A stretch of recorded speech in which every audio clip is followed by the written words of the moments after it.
বাজার করা হয়ে গেছে, এইলেন বাকি টাকা। এই যা টনির সাথে কি ফলগুলো কাটগা। আচ্ছা দি মুখ ধুইছি, কপালে কষ্ট হচ্ছে। চ মা তোকে সাজিয়ে দিই।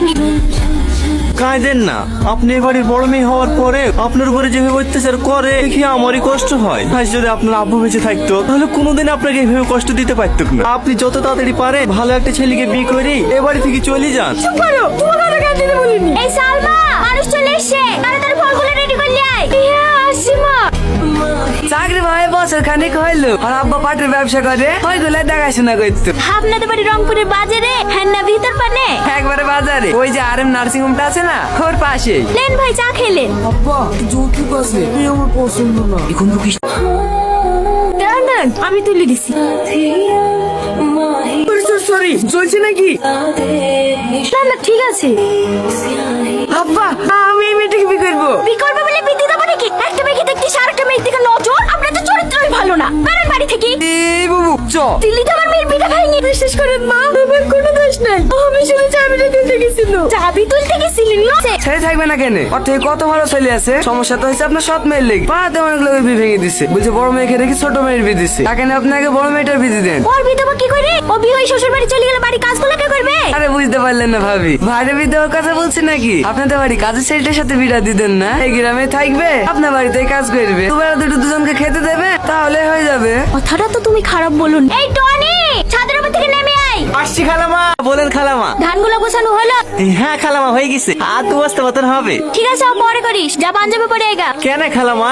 আমার মেয়ের সাথে তোর বিয়ে দেবো। আপনার মেয়ের সাথে? আমার মেয়ের সাথে না, সৎ মেয়ের সাথে। ঠিক আছে খালাম্মা, আমি রেডি হয়ে আসছি। এই লাও খাবারটা খেয়ে লাও। আমি জানি আমার সাথে বিয়ে হয়েছে বলি তুমি মন খারাপ করে কিচ্ছু খাওনি। আমি বুঝতে পেরেছি তোমার আমাকে একটুও পছন্দ না, কিন্তু আমি যদি বিয়েটা না করতাম তাহলে তো আমার থেকে কোনো খারাপ ছেলের সঙ্গে তোমার বিয়ে দিয়ে দিত। আমি শুধু তোমার কথা ভেবে এই বিয়েটা করেছি। খেয়ে শুয়ে পড়ো, ভয় পেও না। আমি কোনোদিনও স্বামীর অধিকার নিয়ে তোমার সামনে এসে দাঁড়াবো না, সেইটুকু বিশ্বাস করতে পারো। তোমাদের আসতে কোনো অসুবিধা হয়নি তো বাপ? না না মা, কোনো অসুবিধা হয়নি। আর আস্তে আস্তে ভেঙে ফেলবা নাকি? ঠিক আছে ভাই, ভাই কাকে বলছি সাহেব বলবি। বিয়ের পরে প্রথম শ্বশুর বাড়ি আসলা, আর যতই কাজ থাক এক সপ্তাহ নিচে কিন্তু বাড়ি যেতে দেবো না বাপ। কতদিন থাকতে পারবো না, সামনে মঙ্গলবারে চলে যেতে হবে। একটা নতুন রাস্তায় টেন্ডার আছে, আমি না গেলে আবার পাস হবে না। তুমি জানো মা, তোমার জামাই সব থেকে বড় কন্ট্রাক্টর।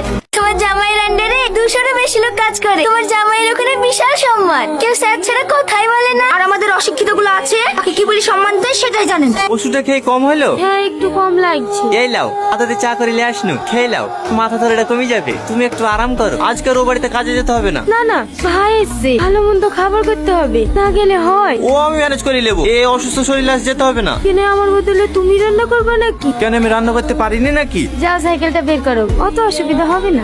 ওষুধ খেয়েছি তো, একটু পরেই ঠিক হয়ে যাবে। সালমা, এই সালমা, বলেন মা। এখনো উঠো ছাড়তেছি, থালার গুলো পড়ে আছে, চা টিপ শুদ্ধ করিসনি, জামাইকে খেতে দিতে হবে না? হ্যাঁ মা, থালগুলো মেজে একা ধরেছি। কটা বাজে এখন? 8টা বেজে যাচ্ছে, এখন তুমি থালারে মাজবা, জামাই খাবে কখন? মা ও শরীরটা একটু খারাপ তো, তাই আসতে একটু লেট হয়ে গেছে। আমি থালাটি মেজে দিচ্ছি। ঠিক আছে, 8 ঘন্টার মধ্যে যেন জামাইয়ের ঘরে সকালকার নাস্তা পৌঁছে যায়। ঠিক আছে মা, যাও সালমা তুমি আঁকা ধরো গা, আমি থালাড়ি গুলো মারছি। তোমাকে মাজতে হবে না, আমি মাজছি। চুপ করো তো।